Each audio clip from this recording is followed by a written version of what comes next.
So I have note cards up here. If you want to come get them, you won't bother me while I'm talking, but you get one note card, and you have to pick it. Everybody gets their own. One note card. One note card. Your friend can come and get one. Everybody gets one note card. Okay. So we are nearing the end. I hope everybody had a good Thanksgiving. Does anybody remember Thanksgiving? It was far enough away. It seems like it was a week ago. But instead, a week ago, we were sitting here learning biochemistry. Okay, so a couple of announcements. So number one, there will be no class on Friday. I hope that doesn't break any hearts. We will get the material finished by Friday. So that's good news and good shape for that. It's especially good for me because I'm going to be out of town. So either I had to have somebody else come in or not, but I've gotten far enough ahead that we'll have everything done by Friday. So there won't be class on Friday.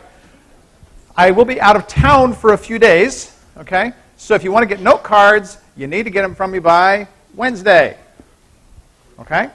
So everybody has to pick up their own note card, and everybody has to have one note card. And as I said in the thing last time, when you come to the final, you have to have a note card, even if you don't use it. And you have to have a note card you get from me, all right? So if you want a note card, you need to get it by Wednesday, okay? I will be out of town from Thursday until Tuesday of next week. Our exam is on Wednesday of next week at 6 p.m. Lovely time, huh? The question is, will I do a review session? The answer is yes, I will. Okay? So my plan is to do a review session when I return on Tuesday at 7 p.m. And yes, I will videotape it. And yes, I will post it on YouTube as I've done before. Okay? So, is that working?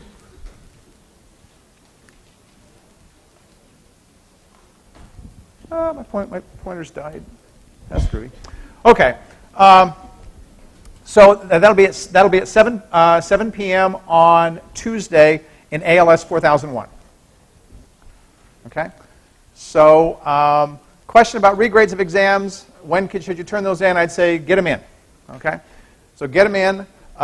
If you don't get them in by Wednesday, you won't get them back, right? So it's got to be in by Wednesday, and the sooner you get it in, the more likely you're going to get it back, and you're going to want that to study with. So I'd say don't wait until Wednesday to turn in an exam for regrade if you have a regrade question. Again, regrades are where we make errors, okay? Regrades are where we make errors, and you need to explain on your thing what the error is. Don't come to me and say, is this something I should explain, all right? It's up to you to explain what the error is, all right? So if I wanted to examine each exam and tell you if there was something to explain, I would have 400 exams to do that with. So if you think there's an error, explain it, write it down, hand it in to me, okay? Okay, so that's where we are with things. And we are nearing the end talking about glycogen metabolism. And from what I showed you last time, I hope that you began to realize that glycogen metabolism is complex. The regulation of the metabolism is complex. And as we will see, there are relationships to glucose metabolism. And that's not totally surprising since glycogen is in fact providing glucose. And so having a sort of coordinated effort between those makes some sense. All right. So I want to go back and remind you a little bit about the hormonal control. Okay? So hormonal control of glycogen metabolism controls the phosphorylation and dephosphorylation. All right? Hormonal control controls the phosphorylation and dephosphorylation. The thing that you see on the screen shows you how it is that the phosphorylation happens. I haven't yet talked about how the dephosphorylation happens, but I will talk about that today. And I save that until I talk about the glycogen synthase. Because the glycogen synthase is how the glycogen is made, and it too is hormonally regulated. Okay? It too is hormonally regulated. So understanding that is important. Remembering here, epinephrine, or the hormone glucagon, starts a cascade process, and that cascade process results in the activation of protein kinase A. Protein kinase A, in turn, activates phosphorylase kinase, and phosphorylase kinase converts phosphorylase B into phosphorylase A. I had a student in my office earlier today that was confused by that conversion, B to A. And the confusion was, well, it looks like, this is the active form and this is the inactive form, but Kevin, didn't you say that phosphorylase B can also break down glycogen? It can. So is this converting an inactive form to an active form? Well, maybe, yes. Why maybe? Because remember that the other things that affect the activation of these enzymes are allosteric effectors. The allosteric effectors that are present in the cell, okay, will usually leave phosphorylase B inactive. Because the cell will typically have a fair amount of glucose 6-phosphate as well as ATP. Okay? The cell will typically not have much AMP. So if I have phosphorylase B, on average, it's going to be inactive. Those same effectors don't affect phosphorylase A. Phosphorylase A, by contrast, is much more likely to be active because there's only one thing that will make it inactive, and that one thing is glucose. Okay? So, in essence, this really is converting something that's inactive to an active state most commonly. All right? Does that make sense? There's another thing I mentioned last time that I want people to keep in mind, and that is the conversion from the T state to the R state or the R state to the T state. Only allosteric effectors can do that. Phosphorylation does not convert R to T and T to R. Okay? It does affect structure, it does affect shape, and it does affect activity, but it's not a T to R conversion. That takes allosteric effectors for that to happen. Make sense? Clear as mud? Too much turkey? Too little turkey? Yes? Does glucagon follow a similar pathway like this? Yes. Does glucagon follow a similar pathway like this? Glucagon follows, in fact, the identical pathway to this. So glucagon will affect some cells, as you can see, in the liver, okay? But it won't affect muscle cells, for example. Okay? I like to think of the hormone glucagon as saying glucose all gone. When glucose levels are low, glucagon is produced and it stimulates the liver to do what? Break down glycogen and provide glucose. Glucose all gone, let's replace the glucose. Yes? Is the 7-TM receptor the same for muscle cells and liver cells? So far as I know, the epinephrine receptor is the same for both those cells. The glucagon receptor is separate. However, the glucagon receptor does stimulate the same pathway. Glucagon is a peptide hormone, meaning that it's a protein. Yes, question?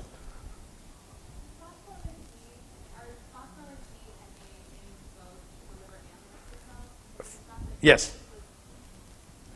Okay, so question is phosphorylase B and A both in the liver and muscle cells? The answer is yes, it is. The example that we showed was only for one of the types of cells, but both types of cells have B and have A. Yes. That's why I said I don't get too hung up on what's in the liver, what's in the muscle. All right, that's not what this information is about. If you understand what this cascade pathway is, you're in good shape. So I don't worry about, was this shown in the muscle cell, was this shown in the liver cell?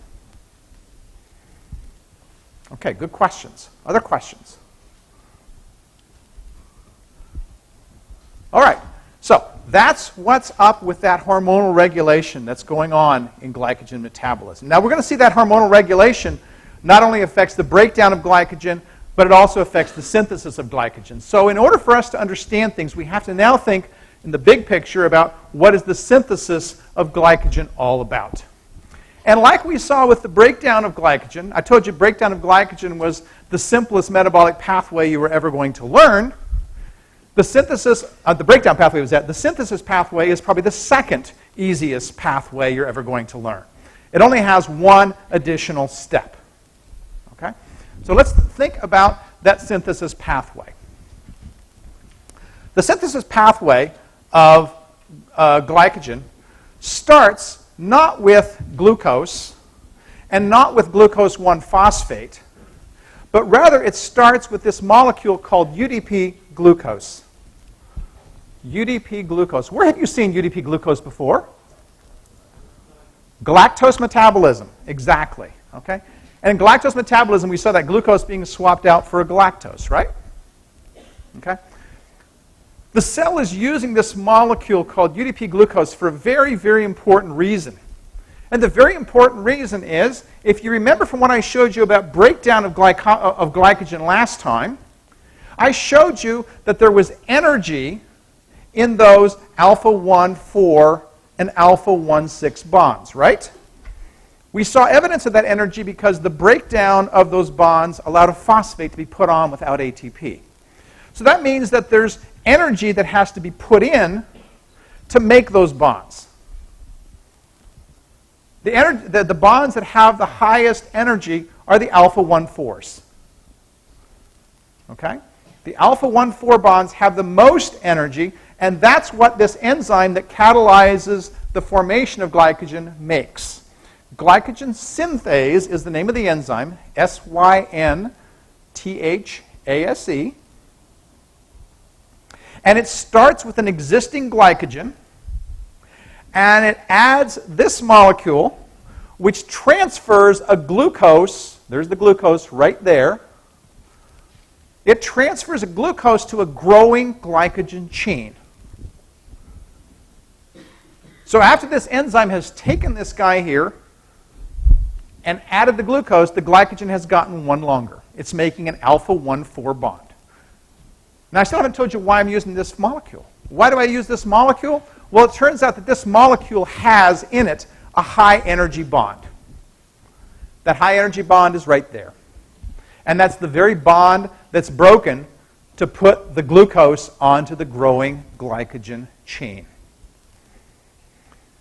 UDP-glucose is an example of a molecule we'll see 2 or 3 times in metabolism. This example molecule is called an activated intermediate. An activated intermediate. I'm going to define that for you.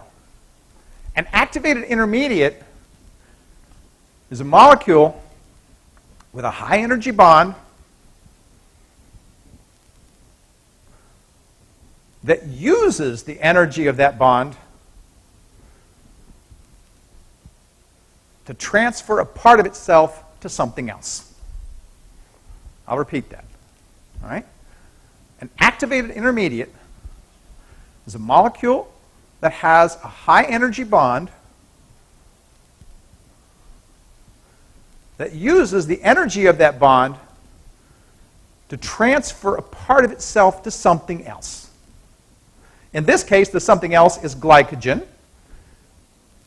And because it takes energy to make an alpha-1,4 bond, that energy comes right there from this bond right here. Okay, so this is the reason that glycogen synthase uses UDP-glucose.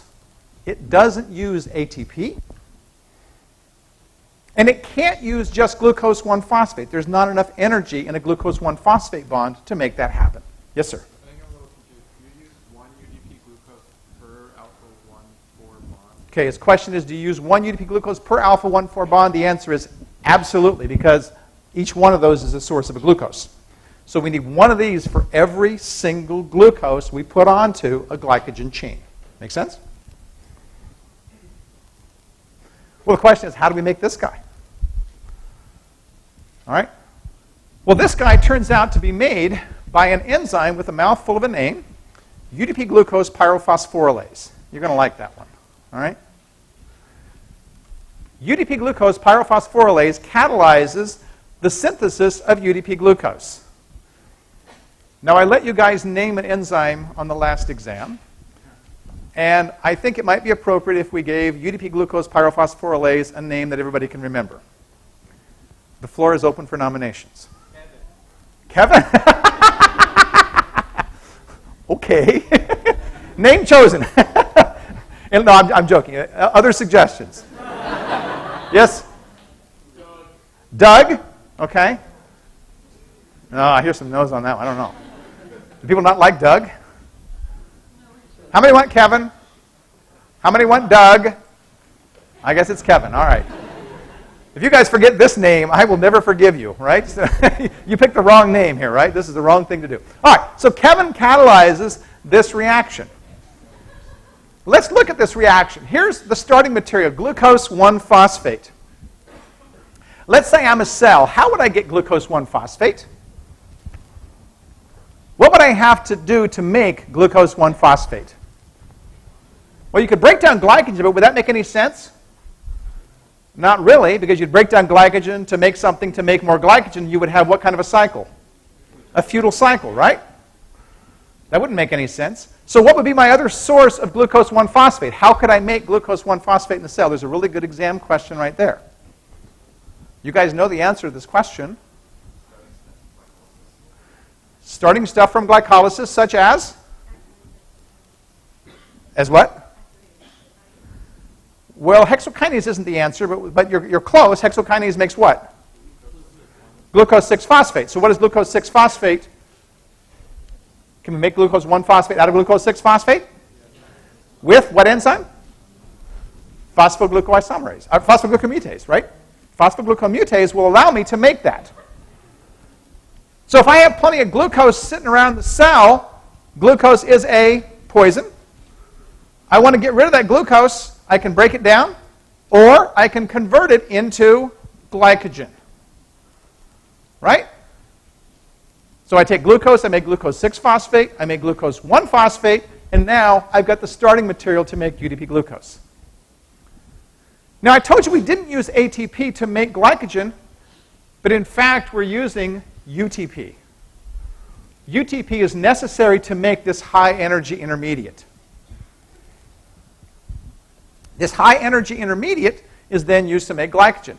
There's an interesting product over here, PPI. What's PPI? PPI stands for pyrophosphate. My shoe's untied. Pyrophosphate. Okay? That might look like something that's pretty trivial in this reaction, but it turns out pyrophosphate's a pretty important molecule. Pyrophosphate simply means it's two phosphates joined together. Let's look at the number of phosphates we have in the above reaction. We have 1 phosphate on the glucose. We have 3 phosphates on the UTP, a total of 4 phosphates. We make UDP-glucose down here, which has 2 phosphates. That leaves 2 phosphates left over, and that's the 2 phosphates right there. These 2 phosphates are covalently joined. They're coming from this guy right here. Those 2 black guys right there become those 2 black guys right there. Okay? Well, why do I show you that? Well, it turns out that we have an enzyme in our cells that loves to break this down. It's abundant. It's everywhere. Why do we care about that? We care about that because this reaction isn't real favorable. It's not real favorable. It's not as favorable as we would like it to be. How do we make a reaction go forwards if we have a reaction that's not very favorable? We take away product. We pull the reaction by taking away product. We break down pyrophosphate to Pi plus Pi. That takes away this product of this reaction. That makes this reaction here, you see, go forwards. You say, okay, well, so we need this to make glycogen. Well, it turns out that this pyrophosphorylase, the enzyme that breaks down this pyrophosphate, is critical for you to be alive. Why? Because when you make DNA, the product is pyrophosphate. And guess what helps to pull DNA synthesis? Exactly the same thing. Exactly the same thing helps to make RNA as well. Without this pulling by the breakdown of the pyrophosphate, you would have a much more difficult time making RNA and making DNA. So this ability to pull a reaction is really, really critical. It helps us to do things that we otherwise might not do so readily. Questions on that? Yes? What's the name of that enzyme again? It's called Pyrophosphorylase. You don't need to know that name, but know that this breakdown is important. Okay? Pyrophosphorylase. Okay. Now, here's the actual addition reaction. There's the UDP-glucose. Here's the glucose that's being transferred. Notice that we're making an alpha 1,4 bond, as I said before. We've made a bond that has some energy, and we've used the energy from the activated intermediate here to grow glycogen by one more residue. Well, that's fine and dandy, but remember something else about glycogen that we haven't talked about, and that is the fact that glycogen has branches. In addition to alpha 1,4 bonds, it also has alpha 1,6 bonds. That requires another enzyme. And this enzyme turns out to be quite trivial. The one that took out the branches was called Debranching Enzyme. What do you suppose we're going to call the one that makes the branches? Branching enzyme, right? Okay, right? It's called branching enzyme. The debranching enzyme produced glucose. Anybody remember why it made glucose instead of glucose 1-phosphate?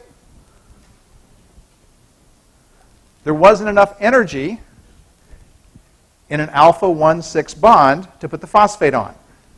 There was enough energy in an alpha 1,4 to put the phosphate on, right? That told us that an alpha 1,4 bond had more energy than an alpha 1,6 bond, right? This reaction, to branch this, to go from an alpha 1,4 to an alpha 1,6, requires no more input of energy, because this has more energy than the product, which is an alpha 1,6. Branching enzyme requires no input of energy. Do we release energy? Absolutely. Anytime that we have a reaction that's energetically favorable, we will release energy. Yep. Okay, so we've now made glycogen. Here's how it works. And you don't need to worry about the specifics about how many molecules or how many residues. There are professors that get really uptight about how many 6 or 7 or 4 or blah, blah, blah. The important thing is branching enzyme makes branches. And now you see why you have an alpha 1,6 followed by a bunch of alpha 1,4s, because you're starting with a bunch of alpha 1,4s, and you're only putting one 1,6 linkage in there. Okay, that's all there is to the synthesis of glycogen. It's very simple. And now for the fun part. All right? This is where it gets interesting. And the beauty of it is it makes perfect sense. It makes perfect sense. Glycogen synthase occurs in two forms, just like glycogen phosphorylase occurred in. Okay? Glycogen synthase occurs in a form called A, and it occurs in a form called B. The A form is more active than the B form is. The label up here says inactive, and we'll think of it as less active than inactive, but it's less active than the A form is. So in both cases, the A form is the more active form of these enzymes. Okay? Look what's happening. Protein kinase A, which is stimulated by this pathway that you've already learned, protein kinase A is phosphorylating glycogen synthase, and when it phosphorylates glycogen synthase, it converts it from the more active form to the less active form. We talked about reciprocal regulation in glycolysis and gluconeogenesis, and reciprocal regulation meant that things that turned on a breakdown pathway turned off a synthesis pathway, and vice versa. The same thing's happening here. Phosphorylation is turning on the breakdown of glycogen. Phosphorylation is turning at the same time off the synthesis of glycogen. Perfect symmetry. We don't want to have them both going on at the same time, because if we do, we're going to have a futile cycle. Everybody with me? This is pretty cool. Well, if phosphorylation turns off glycogen synthase and turns on glycogen phosphorylase, then the reversal of the phosphorylation must reverse both of those things, and it does.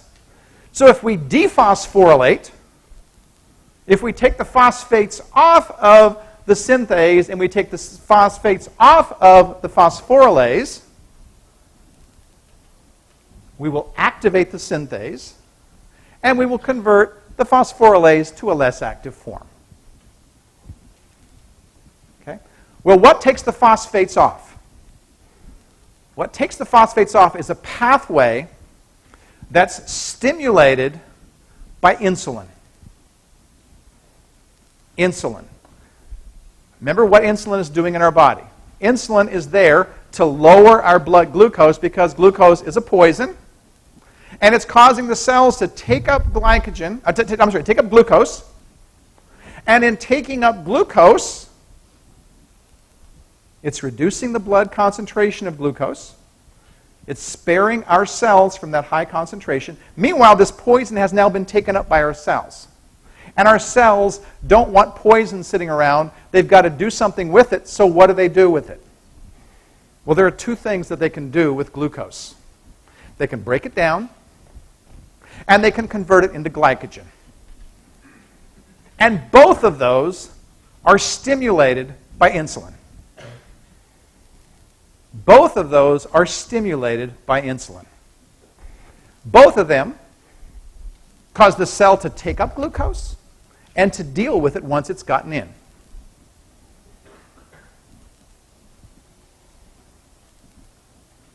This is very cool, all right? Again, insulin is stimulating a reciprocal regulation. In this case, taking the phosphates off. And the way that insulin stimulates that is by activating an enzyme that you've already seen once before. It's called phosphoprotein phosphatase. Phosphoprotein phosphatase. Okay?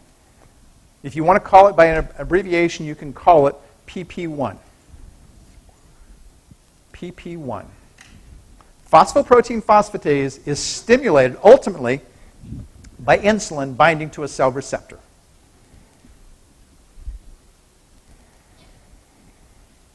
So now we get an idea about some of the things that's happening in our body after we've had that Coke full of sugar, or after we've had that meal that's given us a lot of carbohydrates.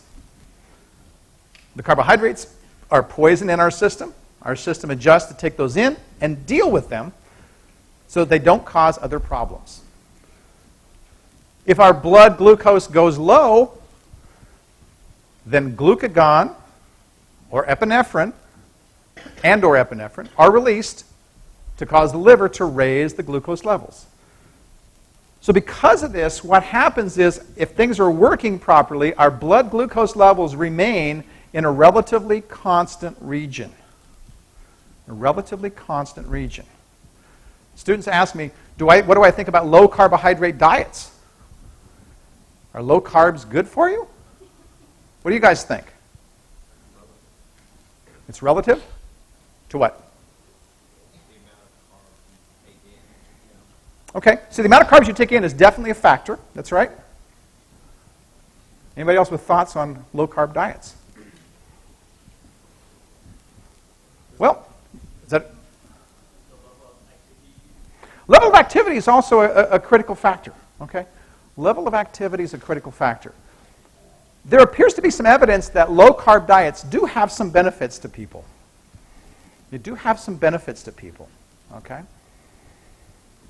Now, do you take it to the extreme? I talked to somebody the other day was determined. They went on an absolutely carbohydrate-free diet, which is almost impossible to do, okay? But if they went on an absolutely carb-free diet, would they be much better off? I said, well, I'm not so sure, okay? But reducing the amount of carbs that you have in your diet probably is good. Why? Because what happens is the more you stimulate the production of insulin, all right, the more your body's blood sugar and your response to insulin is going up, down, up, down, up, down. Remember when you're producing insulin, what's happening to your blood glucose levels? They're dropping. And when your blood glucose levels drop, what is your brain's response to that? I'm hungry. I'm hungry. The more carbs you eat, the more you stimulate that cycle of up, down, up, down, up, down, the more hungry you are, and the more likely you are to, shall we say, eat too much? We think about that for Thanksgiving right now, right? Okay? So there probably are some very good reasons for us to think about reducing our carbohydrate intake. Okay? The more we stimulate that insulin pathway, the less responsive our cells may become to insulin, meaning that it takes more and more insulin to get the response that we want. Ultimately, that can turn into diabetes.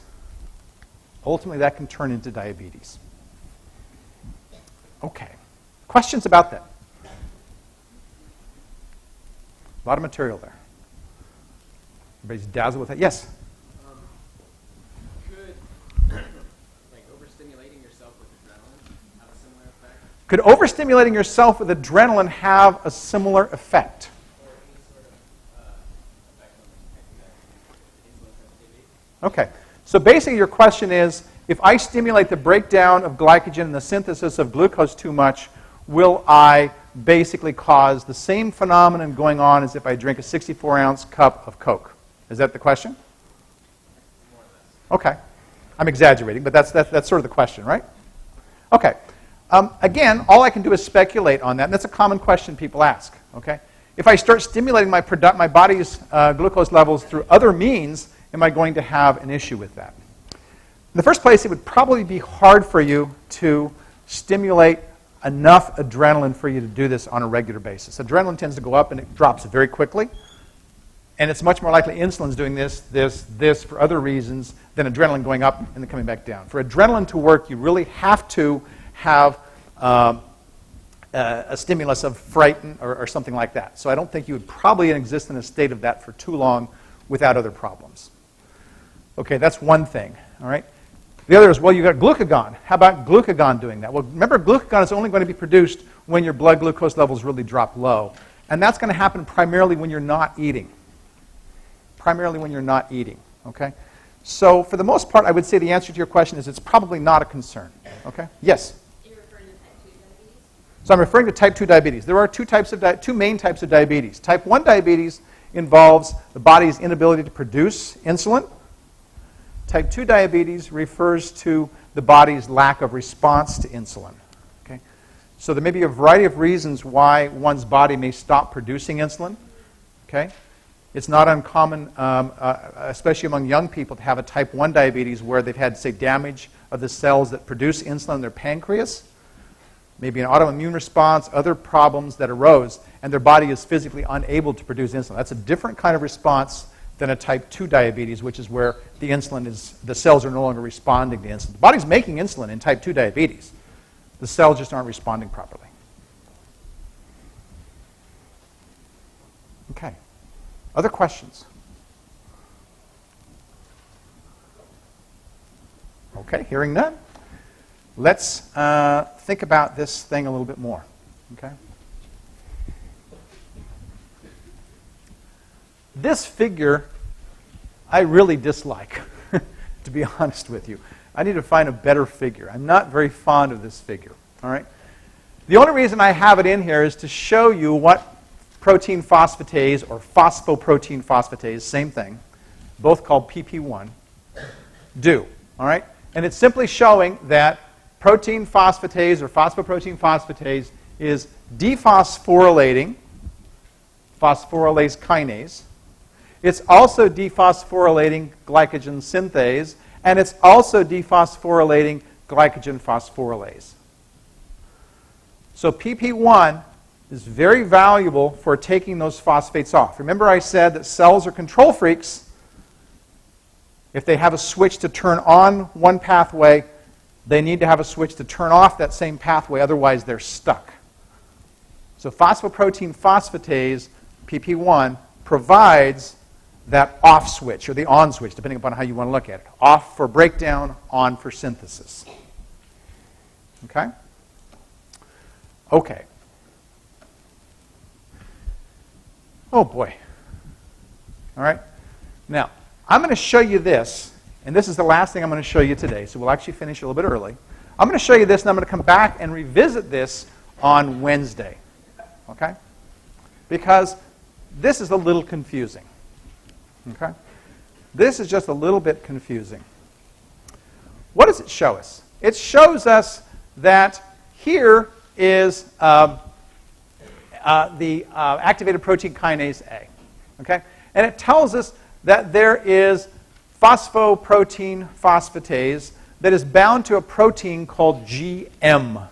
It's not a G protein, so that's one of the confusing things about this nomenclature. We'll just call this protein GM, and the M stands for muscle. This is happening in muscle. All right? PP1 is most active when it's bound to GM. Okay? It's most active when it's bound to GM. Okay? If the protein gets phosphorylated, if GM gets phosphorylated, as you can see happening here, the protein here is less active. It's most active over here on the left. It's less active after it's been released from the GM.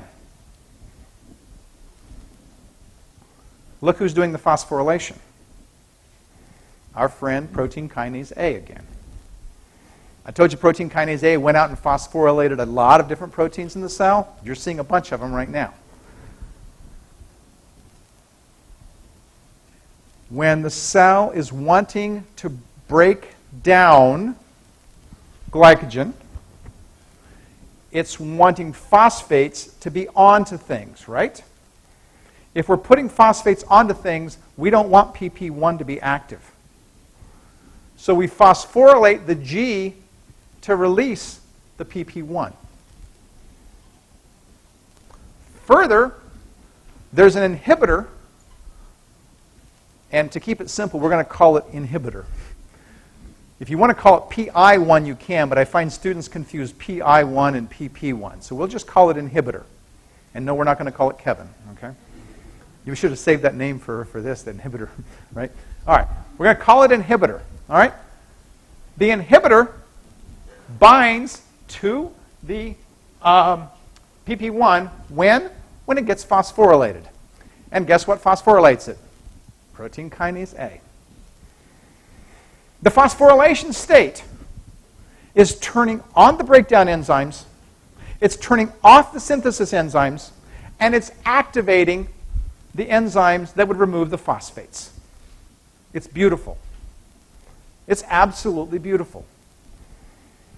You talk about engineering a complete shutdown of one pathway and activation of another. You've just seen it happen right here.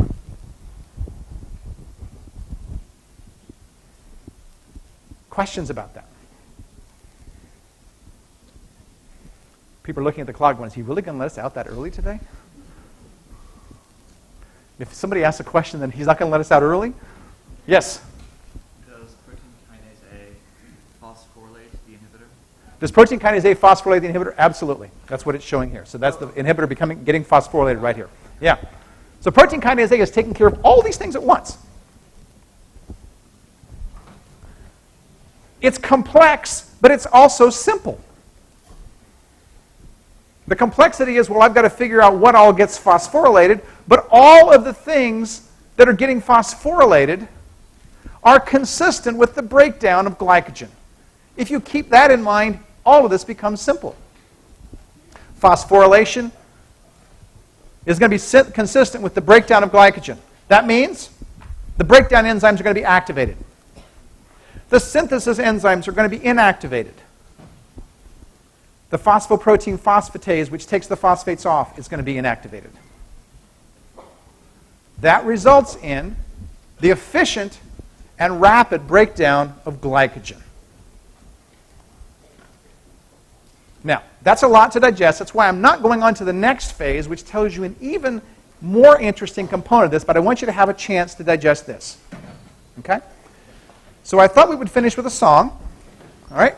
And it's a song that's not about this. I don't have a good song for glycogen, but I have a song about carbohydrates that we didn't get a chance to sing that I thought we might sing. If you will sing loud, you know the story. You get to have Extra credit. This is called hyaluronic acid. It's to the tune of Rudolph the Red-Nosed Reindeer, and I hope you'll join me. Hyaluronic acid, acting almost magically, placed just beneath the kneecap, lubricating the debris. Better than joint replacement, simple as 1, 2, 3. If it can stop the aching, you will get to keep your knee. When the pain is getting bad, try not to be sad. Just go out and have a talk with your orthopedic doc. Beg him to use the needle. To not do so would be a crime. Hyaluronic acid, working where the sun don't shine. All right, see you guys on Wednesday.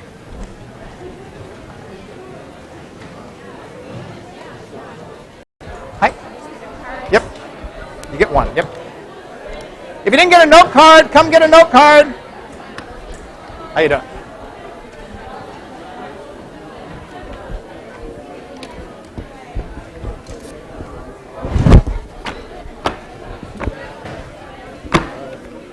Use both sides of the... Both sides, yep. Cool.